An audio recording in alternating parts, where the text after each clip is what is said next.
Hello everybody. ये वाला chapter होगा स्विंग ट्रेडिंग के बारे में। ये चैप्टर में एक वीडियो में आपको ए टू जेड सब कुछ पता लग जाएगा। मैं इसको पार्ट से नहीं कर रहा हूं, तो एक आध घंटे का सेशन होगा। यहाँ पे आपको स्विंग ट्रेडिंग के बारे में ए टू जेड पता लग जाएगा। बेसिक, एडवांस, इंटरमीडिएट हर एक लेवल आपका क्लियर हो जाएगा। प्लस आप बिल्कुल रेडी हो जाएंगे स्विंग ट्रेड करने के लिए। क्या है ना, डेली ट्रेडिंग हम जो करते हैं, इंट्राडे ट्रेडिंग, डिलीवरी ट्रेडिंग, हर एक अलग जगह पे होता है, अपने जगह पे होता है। लेकिन स्विंग ट्रेडिंग हर एक ट्रेडर करना पसंद करता है, क्योंकि ये हेक्टिक फ्री होता है। हेक्टिक फ्री, इनमें स्क्रीन ऑन टाइम कम रहता है। आपने एक स्टॉक निकाला, आपने एक ट्रेड निकाला, आप ट्रेड पे बैठ गए, आराम से आप बैठ गए। तो स्विंग ट्रेडिंग हर किसी को बहुत अच्छा लगता है। तो हम सब कुछ ये चैप्टर में क्लियर करेंगे। और सेम टू सेम, क्योंकि एवर गोइंग आपका ये कोर्स है, 6 महीने का वैलिडिटी है, तो स्विंग ट्रेडिंग में भी बहुत सारे टिप्स एंड ट्रिक्स होते हैं। टाइम जैसे बढ़ता जाएगा, मेरा फ्रंट टेस्टिंग का रिजल्ट और अच्छा आता रहेगा। मैं आप लोगों के साथ ये वाला चैप्टर में जरूर शेयर करूंगा आने वाले टाइम पे। ठीक है, अभी फिलहाल फोकस करते हैं स्विंग ट्रेडिंग क्या होगा। स्विंग ट्रेडिंग में बेसिक को छोड़ देता हूं जी, क्या है नहीं है, कितना टाइम फ्रेम में देखना चाहिए, ये सब छोड़ के मैं प्रॉपर एनालिसिस पे आता हूं। कैसे आपको एनालिसिस करना होगा स्विंग ट्रेडिंग में, कैसे आप स्टॉक्स निकालेंगे, जो बहुत बड़ा सवाल आ जाता है। How to select stock for swing trading. ठीक है, आपको कैसे ट्रेड निकालना है, क्वालिटी ट्रेड, कैसे क्या क्या मेथड्स देखना है, क्या स्ट्रेटजीज होगा, सब कुछ हम डिस्कस करेंगे। ठीक है, तो लेट्स बिगिन द चैप्टर। हर एक चीज का अलग अलग सिस्टम होता है, तो एक बात याद रखिएगा, ये सब कुछ सिस्टमोलॉजी है। तो मतलब 100% कुछ नहीं होता है। स्विंग ट्रेडिंग में भी लॉसेस होता है, स्विंग ट्रेडिंग में भी एसएल आपको लेना पड़ेगा। ये बात याद रखिएगा। स्विंग ट्रेडिंग है, इसका मतलब ये नहीं कि टाइमिंग ज्यादा है तो हमें प्रॉफिट ही होगा। नहीं, हो सकता है ओवरनाइट कुछ ऐसा न्यूज आ जाए, आपका ओवरनाइट पोजीशन है, हो सकता है एक हफ्ते बाद ऐसा कुछ न्यूज रिलाई हो जाए जहां पे आपको दिक्कत आ सकता है, तो उस जगह पे आपको लॉसेस लेना पड़ेगा। तो एसएल हमेशा इंपॉर्टेंट है। हर एक चैप्टर में आपको बताया हूं, ये भी वही बताऊंगा कि एसएल को लगा के ही स्विंग ट्रेडिंग किया कीजिए। ठीक है, ओके, फोकस करते हैं। और जो भी आप जानते हैं आधा घंटा 1 घंटे के लिए उसको भूल जाइए और फोकस कीजिए। मैं आपको जो बता रहा हूं उसके बाद आप खुद दोनों तराजू पे लेके डिसाइड कीजिएगा क्या आपको ओल्ड मेथड पे जाना है या न्यू मेथड पे। Okay, let's start the chapter. ठीक है, okay, swing trading. Swing trading में सबसे इंपॉर्टेंट जो चीज है ना, लोग जो बेसिक और सबसे इंपॉर्टेंट जो चीज है उसी को कभी कभी भूल जाते हैं। पता है क्या, इसका नाम स्विंग। स्विंग ट्रेडिंग में स्विंग से ज्यादा इंपॉर्टेंट कुछ नहीं होता। 1 स्विंग टू 2 स्विंग, इससे ज्यादा इंपॉर्टेंट कुछ नहीं होता स्विंग ट्रेडिंग में। एक स्विंग से नेक्स्ट स्विंग तक आपका टारगेट होता है। कभी कभी लोग मिडिल में निकल जाता है, कभी कभी ग्रीडी हो जाते, तो बहुत सारे चीजें आ जाता है। लेकिन स्विंग ट्रेडिंग में स्विंग से ज्यादा इंपॉर्टेंट कुछ नहीं होता है, hence the name swing trading. ठीक है, ओके, तो स्विंग ट्रेडिंग होगा हमारा चैप्टर। ओके, टाइम फ्रेम हम कौन सा यूज करते हैं, स्विंग ट्रेडिंग बहुत सारे टाइम फ्रेम में यूज होता है। वीकली हो गया, डेली हो गया, 4 आवर्स हो गया। ठीक है, लोग 8 आवर्स भी देखे हैं मैंने करते हुए, लोगों को मैंने 75 मिनट्स का भी देखा है। लेकिन मैं आपको 2 ही टाइम फ्रेम दूंगा। दो टाइम फ्रेम दूंगा। नंबर 1 हो जाएगा डेली टाइम फ्रेम से ऊपर स्विंग ट्रेडिंग में कुछ नहीं है। और नंबर 2 हो जाएगा 4 आवर्स। ये दो जो 4 आवर्स और डेली का टाइम फ्रेम है, इससे बेटर स्विंग ट्रेडिंग में नहीं मिलेगा। 1 आवर को आप इग्नोर कीजिए, क्योंकि बहुत जगह आपको देखने को मिलेगा 1 आवर में स्विंग ट्रेडिंग। 1 आवर में जो नॉइज आता है स्विंग के लिए, वो ठीक नहीं है। स्विंग ट्रेडिंग क्या है, बड़े टाइम फ्रेम के हिसाब से आपका एनालिसिस करना, तो छोटे मोटे नॉइजेस को आपको इग्नोर करना पड़ेगा। 1 आवर में एम पैटर्न से अगर आप डर रहे तो वो स्विंग ट्रेड आपका सक्सेसफुल नहीं होगा, क्योंकि 1 आवर का एम पैटर्न हो सकता है थोड़ी देर बाद ऐसा हो जाए तो 4 आवर्स में एक नॉर्मल कैंडल बन जाए। लेकिन 4 घंटे के बीच में ये एम पैटर्न हुआ है, तो कहीं ना कहीं इसको आपको इग्नोर करना पड़ेगा, छोटे नॉइजेस को। तो इसीलिए मैं हमेशा प्रेफर करता हूं डेली टाइम फ्रेम और 4 आवर्स टाइम फ्रेम। एनालिसिस आप वीकली टाइम फ्रेम से चालू कर सकते हैं कि वीकली में आपने ट्रेंड, मार्केट का स्ट्रेंथ सब कुछ देखा, लेकिन ट्रेड लेने के टाइम पे डेली और 4 आवर्स का टाइम फ्रेम ही आपका साथी होने वाला है स्विंग ट्रेडिंग में। ठीक है, ओके, सब कुछ हटा देता हूं। ओके, ये हो गया, हमने टाइम फ्रेम के बारे में बता लिया और सबसे इंपॉर्टेंट क्या है स्विंग ट्रेडिंग में स्विंग, ये हमने जान लिया। अभी आपको चीजों को समझना है कि कब स्विंग ट्रेडिंग करना है, कौन से इंस्ट्रूमेंट पे करना है, कैसे करना है, ये सारी चीज देखिए। मैं आपके लिए कुछ डूज एंड डोंट्स दे देता हूं। ठीक है, पहले मैं डूज दूंगा। ठीक है, डूज दूंगा और राइट साइड में मैं डोंट्स दूंगा। स्विंग ट्रेडिंग में डोंट्स दूंगा मैं। ठीक है, तो पहले हम डोंट्स से बात कर लेते हैं। डोंट्स, नंबर 1 चीज, अगर इंडेक्स, मतलब पहला इंडेक्स आपका हो जाएगा निफ्टी, मतलब स्विंग ट्रेडिंग में सबसे ज्यादा इंपॉर्टेंट हो जाएगा आपका निफ्टी। ये इंडेक्स के ऊपर कुछ नहीं होगा। तो अगर निफ्टी बेयरिश है तो स्विंग ट्रेड आपका सक्सेस का रेशियो ऑलरेडी 50% डाउन हो चुका है। ठीक है, ये बात याद रखेगा, ये डोंट है। कि स्विंग ट्रेडिंग आपको कब नहीं करना है, जब निफ्टी बियरिश रहेगा तब आपको स्विंग ट्रेडिंग नहीं करना है। अब निफ्टी कैसे बियरिश रहता है वो तो आप एसएमसी से निकाल ही पाएंगे कि अगर निफ्टी में आपको एसएमसी में दिख रहा है कि चेंज ऑफ कैरेक्टर हुआ है और निफ्टी अब डाउन ट्रेंड में आ चुका है और डाउन ट्रेंड में कॉन्स्टेंटली ब्रेक ऑफ स्ट्रक्चर्स आ रहा है, तो जितना ही भले निफ्टी सपोर्ट के आसपास आ जाए, जब तक निफ्टी में फिर से चेंज ऑफ कैरेक्टर नहीं आएगा तब तक हम वहां पे स्विंग ट्रेडिंग में एंट्री नहीं करेंगे, क्योंकि निफ्टी हमें बुलिश चाहिए फॉर स्विंग ट्रेडिंग। क्या होगा ना, कभी कभी ऐसा हो जाता है अगर निफ्टी बेयरिश में आप स्विंग ट्रेडिंग लेंगे, सपोज निफ्टी बेयरिश है लेकिन उसका भी तो एक सपोर्ट है, सपोज निफ्टी इस तरह से अब बेयरिश ट्रेंड में चल रहा है लेकिन यहाँ पे एक सपोर्ट है, तो सपोर्ट के सामने आ गया और यहाँ से निफ्टी थोड़ा सा घूमने की कोशिश कर रहा है, तब आपने कोई स्विंग ट्रेड ले लिया, तो क्या होगा ना, आपका स्विंग ट्रेड 2-3% जाएगा, निफ्टी ऊपर ज्यादा खींच लेगा इंडेक्स मैनेजमेंट की वजह से, और निफ्टी जब गिर जाएगा आपका ट्रेड 5-6% गिर जाएगा, आपका एसएल हिट होगा। तो इसीलिए स्विंग ट्रेडिंग का टाइम होता है। टाइम क्या है, स्विंग ट्रेड को आपको कभी भी निफ्टी अगर बेयरिश हो तब नहीं करना है, ये बात याद रखिए, ये बहुत इंपॉर्टेंट चीज है, ये बेसिक चीजें लोग भूल जाते हैं, कभी भी स्विंग ट्रेड में घुस जाते हैं, हैमर मिला, डब्ल्यू मिला, घुस गए। No, don't do that, control your emotion. Swing trading is not for every time, इसलिए उसका नाम स्विंग ट्रेडिंग है। आप 2 महीने में 40% बना लेंगे तो 2 महीने आपको करने की जरूरत नहीं पड़ेगा, इस तरह से पोजिशन और रिस्क मैनेज होता है। तो स्विंग ट्रेडिंग जब भी निफ्टी नेगेटिव होगा तब आपको देखना नहीं है, ठीक है, ओके। डूज क्या है, sector index, sector index analysis, ठीक है, ये नंबर 1 डूज है जो लोग करते तक नहीं है स्विंग ट्रेडिंग में। अगर मान लेते हैं लोगों को अच्छा लग रहा है कि मान लेते हैं जेके टायर लोगों को अच्छा लग गया स्विंग ट्रेडिंग में, वो लोग देखेंगे भी नहीं कि निफ्टी बेयरिश में है कि नहीं, ट्रेड ले लेंगे, और वो लोग देखेंगे भी नहीं कि टायर इंडस्ट्रीज, ऑटो इंडस्ट्रीज का सेक्टर एनालिसिस क्या बोल रहा है। मान लेते अपोलो टायर ट्यूब्स या मान लेते बजाज ऑटो, ठीक है, बजाज ऑटो में एक हैमर बना है, तो लोग क्या करेंगे, बीटीएसटी और स्विंग ट्रेडिंग के लिए यहाँ पे बजाज ऑटो को बाई कर लेंगे, बजाज ऑटो 2% ऊपर जाएगा, गिर जाएगा।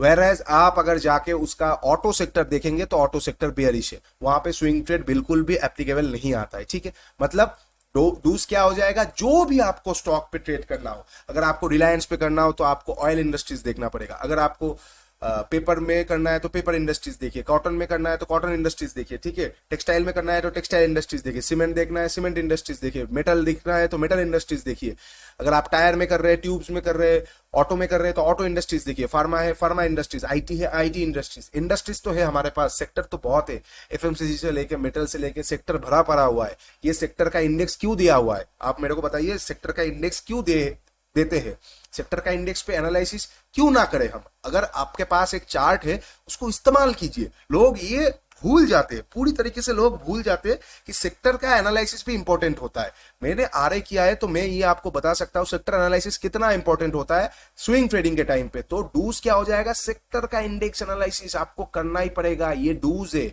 आप ऐसा दिमाग से सोच लीजिए कि ये इजी गेम होने वाला है स्विंग ट्रेडिंग की। आप आए स्क्रीन के सामने, आपने इस तरह से बैठा, आपको एक स्टॉक दिखा, आप घुस गए, आपको, क्योंकि क्या है ना, आप यहाँ पे 1-2% नहीं निकल रहे, आप 10% 15% निकाल रहे।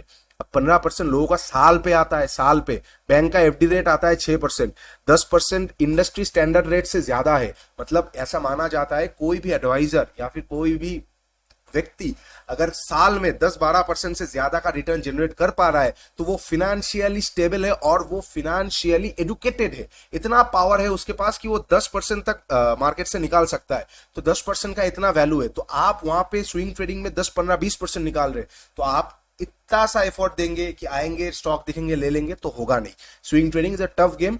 क्या है ना, 2021 में बुल रन था, वहां पे लोग क्या करते थे, हर एक दिन एक स्टॉक, टाटा मोटर उठा लिए 25% ले लिए बुक, ये उठा लिए वो उठा लिए, तो वहां पे बहुत सारे ऐसे कोर्स आ गए कि हाँ चलो इजीली स्विंग ट्रेड में 20-25% बन जाता है। ऐसा नहीं है, ऐसा नहीं है। स्विंग ट्रेड बहुत हार्ड गेम होता है, और स्विंग ट्रेड हार्ड इस तरह से होता है कि स्टॉक ढूंढने में आपको बहुत मेहनत करना पड़ता है। एक बार स्टॉक मिल गया फिर वो इजी गेम हो जाता है, आपका पेशेंस का टेस्ट लेता है, ठीक है। तो स्विंग ट्रेड कौन सा ट्रेड हो जाएगा, जहां पे आपको सेक्टर एनालिसिस डूज है, और दिमाग से ये हटा लीजिए कि 5 मिनट का एनालिसिस होने वाला है। स्विंग ट्रेड में आपको स्टॉक निकालने में हो सकता है पूरा 2-3 घंटे चार्ट के सामने बैठने रहना पड़े, तो ये इसके लिए रेडी हो जाइए, ठीक है। डोंट्स क्या है, निफ्टी अगर बियरिश होगा तो वी वोंट ट्रेड, और डूज क्या हो जाएगा, पहला डूज कि सेक्टर का हमें एनालिसिस करना ही पड़ेगा, ठीक है, ओके। नेक्स्ट डोंट्स क्या हो जाएगा, डोंट होगा कि डोंट यूज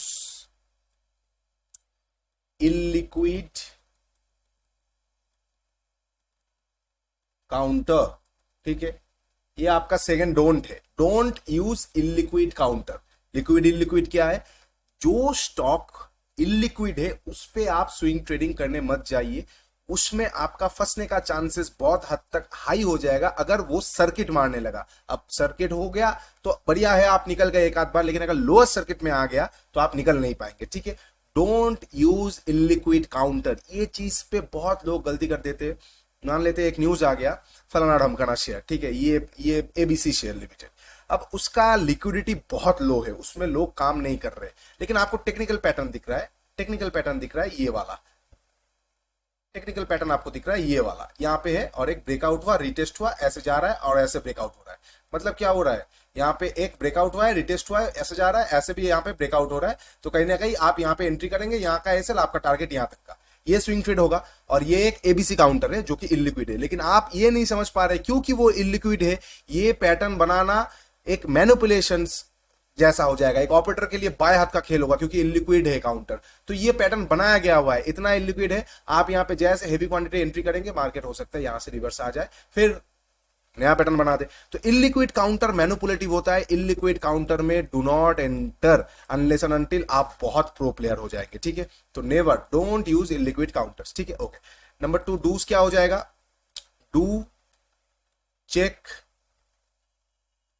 वॉल्यूम, ठीक है, डू चेक वॉल्यूम, मतलब कोई भी स्टॉक में एंट्री करने से पहले आपको देखना पड़ेगा वॉल्यूम इंक्रीज हो रहा है, वॉल्यूम डिक्रीज हो रहा है, वॉल्यूम सेम है, वॉल्यूम कौन सा दिन इंक्रीज हुआ सबसे ज्यादा, वॉल्यूम कौन सा दिन सबसे ज्यादा डिक्रीज हुआ। जैसे मैंने वॉल्यूम के चैप्टर में आप लोगों के साथ शेयर किया है, तो आप लोग जाएंगे तो आप लोग वहां पे देखने को आप लोगों को मिलेगा, ऑब्वियसली आप लोगों ने देखा भी है वॉल्यूम वाला चैप्टर में कैसे हमने डिस्कस किया है वॉल्यूम को कैसे एनालिसिस करना है, और स्विंग ट्रेडिंग में वहां पे भी ग्लिम्स था स्विंग ट्रेडिंग का, कैसे हमें स्विंग ट्रेडिंग में लास्ट स्विंग्स को पकड़ के चलना है, लास्ट वॉल्यूम वाला जगह को देख के चलना है।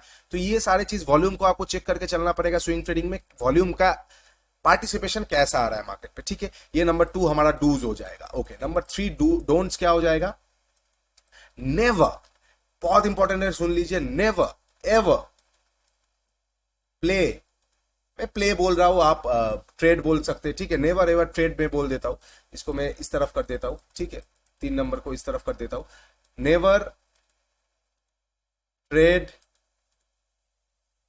इन न्यूज स्टॉक्स, ये बात लोग बार बार भूल जाते हैं, never trade in news stocks, क्योंकि न्यूज मतलब न्यू नहीं, नया वाला नहीं बोल रहा हूं, न्यूज मतलब जो न्यूज में आता है, ठीक है, जो विचारों में आता है लोगों का, जहां पे टीवी में स्क्रीन में न्यूज में जो स्टॉक्स आता है, never ever trade in news stocks, ठीक है, ये बात याद रखेगा। हाँ, कोई रिसर्च एनालिस्ट टीवी में आके आपको रिकमेंड कर दिया, वो अलग बात है, वो आप रिकमेंडेशन आपने सुना, आपने खुद का रिसर्च किया, उसके बाद आप ले सकते हैं, बाई करे सेल करे अलग बात है।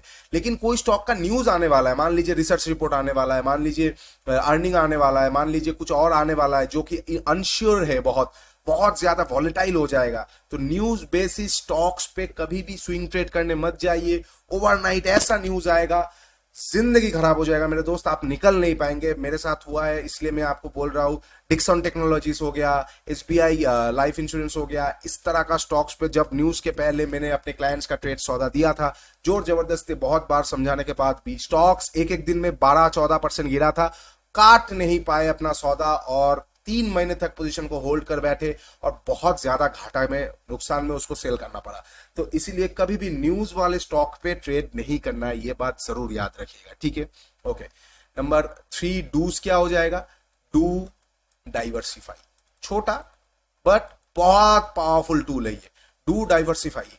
डाइवर्सिफाई मतलब 10-20 स्टॉक लेना नहीं है, डू डाइवर्सिफाई मतलब आपने सेक्टर एनालिसिस कर लिया कि ऑटो इंडस्ट्रीज अच्छा है, आपने निफ्टी एनालिसिस कर लिया कि निफ्टी बेयरिश नहीं है, दोनों में टिक आ गया, ठीक है, आपने टाटा मोटर्स निकाल लिया, टाटा मोटर्स का आपने शेयर निकाल लिया, जस्ट फॉर एजुकेशनल पर्पस बता रहा हूं मैं रेफरेंस के लिए, टाटा मोटर्स का शेयर आपने निकाल लिया, आपको यहाँ पे दिख रहा है कि यहाँ पे एक ब्रेकआउट होने वाला है और आप ये ब्रेकआउट पे एंट्री किए, यहाँ का आपका एसएल है, नेक्स्ट टारगेट 1:3 का आपका टारगेट है, आपने टाटा मोटर्स पे यहाँ पे एंट्री किया, आपने वॉल्यूम देखा, वॉल्यूम इंक्रीजिंग हो रहा है और जिस दिन ब्रेकआउट हो रहा है उस दिन सबसे ज्यादा वॉल्यूम था, आपने देखा टाटा मोटर्स इलिक्विड नहीं है तो यहाँ पे भी टिक है, टाटा मोटर्स पे कोई न्यूज नहीं है, ये भी टिक है, तो आपको अभी क्या करना है, सब में टिक आ गया तो अभी आपको डाइवर्सिफाई करना है। मतलब टाटा मोटर्स आप जब ले रहे, आपका कॉन्फिडेंस टाटा मोटर्स में सबसे ज्यादा है, तो आप इसको फुल क्वांटिटी ना लेके 60% क्वांटिटी लेंगे, 60% क्वांटिटी लेंगे, 20% आप होल्ड करेंगे। ये बात बहुत इंपॉर्टेंट होता है। 60% क्वांटिटी आप तुरंत डिप्लॉय करेंगे, 20